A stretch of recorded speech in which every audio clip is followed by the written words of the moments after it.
Relawan Presiden Jokowi yang tergabung dalam Barikade 98 resmi laporkan Roky Gerung ke polisi usai Roky Gerung melontarkan kalimat yang disebut menghina Presiden Joko Widodo. Selain memberikan laporan, relawan Jokowi Barikade 98 ini juga berencana melakukan aksi demonstrasi. Apa yang menjadi latarnya? Termasuk kenapa menggaungkan gerakan tangkap Roky Gerung. Kita perbincangkan hal ini bersama saya sudah hadir Benny Ramdhani, Ketua Relawan Jokowi Barikade 98. Pak Benny, terima kasih sudah bersama Niluh. Sehat terus. Pak Benny, kenapa ingin Roky Gerung ditangkap? Kita ingin demokrasi ini sehat ya. Apa yang dilakukan Roky Gerung melukai demokrasi? Ya, di atas politik itu kan selalu ada moral etik. Oke. Dia value dan nilai tertinggi dalam berbangsa, bernegara, dan dalam kehidupan sosial masyarakat kita. Nah, jika itu dilanggar, maka saya yakin ini warisan yang buruk ya bagi anak-anak muda generasi kita ke depan. Apa yang dilukai? Demokrasi yang mana yang dilukai oleh Roky Gerung? Ya, kita ingin siapapun yang nanti dan sekarang ya memegang mandat kekuasaan itu dikritik sekuat-kuatnya karena tidak ada kepemimpinan yang sempurna. Termasuk kami merasa sebagai pendukung Pak Presiden Jokowi.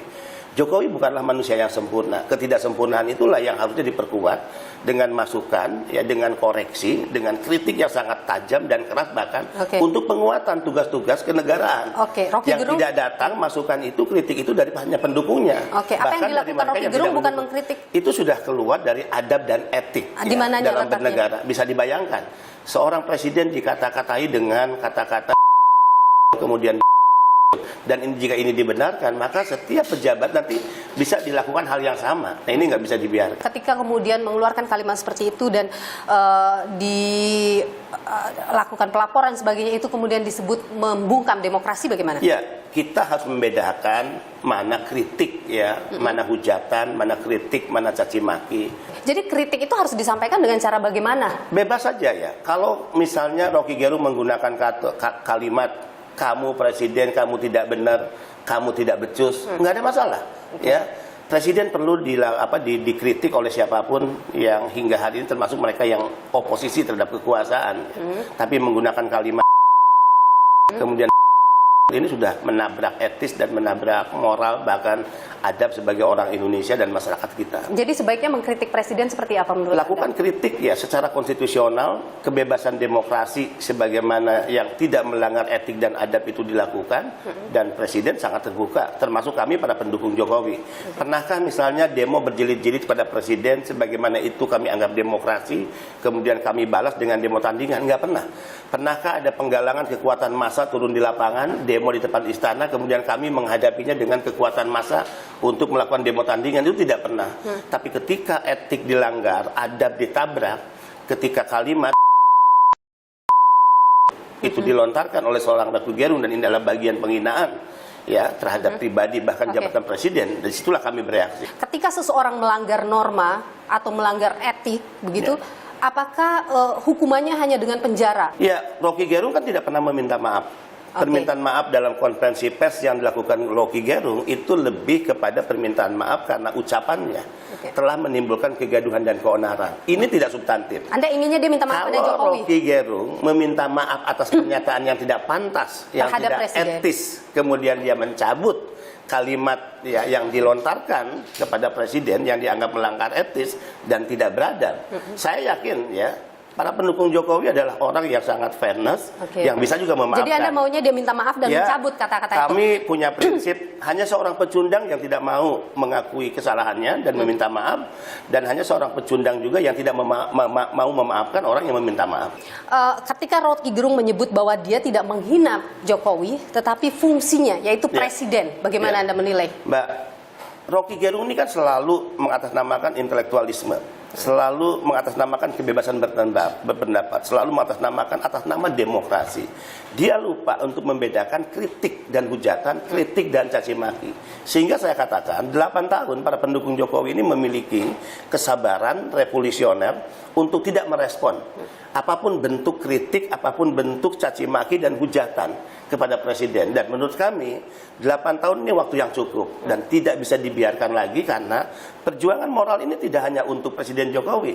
Bisa dibayangkan jika kita berandai-andai Anies Baswedan terpilih sebagai presiden, kami pendukung Jokowi tidak akan pernah mau termasuk ada siapapun yang mencaci maki Anies Baswedan dengan kalimat dan Jika Prabowo yang terpilih, kami tidak ingin ada seorang anak bangsa, satu manusia pun di negara ini yang bisa mencaci maki Prabowo sebagai presiden yang dipilih rakyat dengan kalimat dan jika Ganjar yang terpilih demikian juga. Jadi ini perjuangan moral tidak untuk Jokowi, tapi untuk bagaimana etik dan adab tetap dijaga dalam demokrasi, bagaimana kita bisa memisahkan kritik dan caci maki dan hujatan, dan ini warisan dan legacy yang pasti sangat baik bagi generasi muda kita.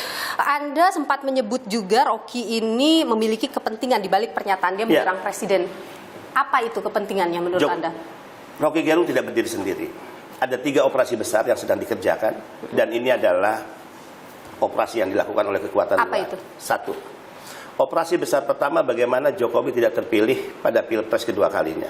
Operasi ini gagal. Operasi yang kedua adalah bagaimana Jokowi dilengsarkan, dimakzulkan di tengah jalan. Dan yang ketiga, jika pemakzulan tidak berhasil, mereka sedang masuk pada operasi yang ketiga, bagaimana rakyat Indonesia tidak memiliki ingatan dan memori yang baik tentang Jokowi, dan Jokowi akan lengser di tahun 2024 dalam kacamata publik, memori publik, Jokowi is nothing dan Jokowi is nobody. Anda punya bukti bahwa mereka melakukan itu? Tentu kita memiliki sumber informasi dari berbagai sumber yang kita punya. Dan itu didorong oleh siapa? Kekuatan luar tidak ingin Indonesia ini maju. Bisa dibayangkan siapa yang ingin Indonesia dari negara berkembang kemudian mengalami lompatan menjadi negara maju. Mereka tidak ingin Indonesia tumbuh dan kuat secara ekonomi dan stabil secara politik. Itu kenapa Anda menyebut Rocky antek asing? Yes. Ini tuduhan yang serius ya? Serius. Tapi siapa itu yang orang asing di luar itu siapa? Itu negara, itu manusia? Saya sering menyebutnya Amerika dan juga sekutunya. Ini negara yang tidak ingin Indonesia kuat secara politik dan juga kuat secara ekonomi. Apa yang dilakukan Jokowi itu mengancam kepentingan ekonomi mereka. Tapi Anda yakin dengan informasi itu? Yakin. Indonesia tidak diinginkan menjadi negara maju. Pak Beni, Anda ini kan juga memegang posisi penting di pemerintahan. Anda adalah kepala BP2MI. Ini juga menjadi sorotan ke Anda. Ada yang mengatakan bahwa Pak Beni lebih baik mengurusi masalah migran daripada mengurusi masalah Rocky Gerung. Bagaimana? Kemarin Jumhur misalnya mengatakan lebih baik mengurusi mereka yang meninggal. Yang saya urusi yang meninggal 2.200 itu adalah yang berangkat dulu di zaman Jumhur Hidayat. Kita punya buktinya. Kemudian 3.500 yang sakit itu yang berangkat dulu di zaman Jumhur Hidayat. Kemudian 103.000 yang dideportasi ke Indonesia itu yang saya tangani, saya urus, yang justru berangkat dulu di zaman Jumhur Hidayat. Jadi saya melakukan kerja-kerja fokus kepada pekerja migran, cuci piring atas masalah-masalah masa lalu yang diwariskan oleh Jumhur Hidayat. Anda lakukan ini tidak mengganggu pekerjaan Anda? Enggak, orang menganggap justru apa yang kita lakukan ini sebagai bentuk cari muka pada kekuasaan. Loh, kita udah berkuasa. Saya punya jabatan yang justru dengan apa yang saya lakukan, saya mempertaruhkan jabatan ini untuk satu saat saya dicopot. Sebelumnya kan ada rencana demo untuk mendorong penangkapan Rocky Gerung, tapi tidak jadi. Kenapa? Kita mendapatkan pertimbangan dari masyarakat-masyarakat di Jakarta khususnya, karena hari ini juga ada 31 titik yang kita dengar informasinya dari teman-teman di Mabes Polri, sehingga kita tidak ingin atas himbauan dan juga pandangan-pandangan masyarakat terjadi sesuatu yang merugikan kota Jakarta, ibu kota, dan masyarakat sekitar, sehingga kita tidak membatalkan, tapi kita memundurkan setelah peringatan 7 Agustus. Jadi aksi itu akan tetap ada? Akan tetap dilakukan. Yang disuarakan dalam aksi itu adalah? Yang disuarakan adalah tangkap Rocky Gerung, proses hukum. Tidak lebih dari itu. Anda tetap ingin Rocky Gerung ditangkap? Ya. Demi untuk menguji bahwa tidak ada satu manusia pun atas nama kebebasan yang memanipulasi demokrasi seolah-olah dia memiliki kebebasan yang dianggap absolutely bahwa dia bisa mencaci maki dan menghujat siapapun. Pada pasal mana? Pada undang-undang mana? Untuk pasal mana tentu kita serahkan pada pengacara kita yang kita juga sudah siapkan. Anda inginnya dia disangkakan pada hal yang mana? Kalau kita penghinaan itu kan delik aduan ya. Apa? Gini, Pak. Apa yang dilakukan Rocky Gerung ini kan kita harus uji. Rocky Gerung dan kelompoknya menyatakan bahwa itu bukan pelanggaran, bukan penghinaan. Kelompok kami ingin menguji atas apa yang dinyatakan oleh Rocky Gerung dan juga para kelompoknya bahwa itu bukan penghinaan, bukan ujaran kebencian. Anda ingin menguji itu menghina atau tidak begitu? Mengujinya melalui proses hukum. Tapi kalau misalnya untuk ditangkap kan harus ada dasar legal standingnya. Seperti saya katakan, kita serahkan ini pada proses hukum. Kami menyiapkan pengacara dan biarlah proses hukum yang akan menguji. Sejauh ini komunikasi dengan pengacara, apa yang bisa menjerat Rocky Gerung? Kami rahasiakan waktu itu. Baik, karena kalau kita bicara soal penghinaan itu Ya. sudah harus Delik presiden itu aduan. ditolak oleh Betul, Barreskrim. betul. Nah, saya juga jadi penasaran juga apa yang kemudian ingin dijerat pada Rocky Gerung Ya, ini. sepandai-pandainya tupai melompat itu akan jatuh juga. Oke. Jadi Rocky ini sebetulnya tidak pintar, ya. Dia menganggap bahwa apa yang dia lakukan sebebas-bebasnya, toh presiden dengan kesabarannya tidak akan melaporkan dia karena delik aduan. Ya, Rocky lupa bahwa ada pasal-pasal lain. Apa itu? Ketika seseorang karena perbuatan dan tindakannya menimbulkan kegaduhan, keonaran tengah-tengah masyarakat, maka itu bisa menjerat Rocky Gerung dan Rocky Gerung Undang-Undang 46. terpeleset di situ. Oke, Undang-Undang Ya, kita 46. lihat apa yang dilakukan Rocky Gerung telah menimbulkan gerakan yang sangat masif Oke. di daerah-daerah, ya. Dan Sekarang itu sudah disebut sebagai kegaduhan teman-teman menurut Dayak Anda? Kalimantan telah bergerak juga menyampaikan sikap karena ketersinggungan atas IKN, ya. Oke.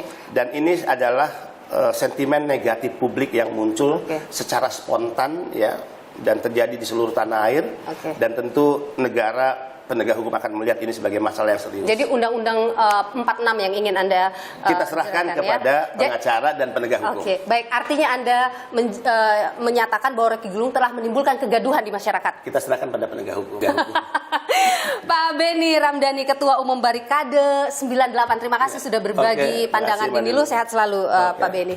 Terima kasih banyak. Thank you. Ya.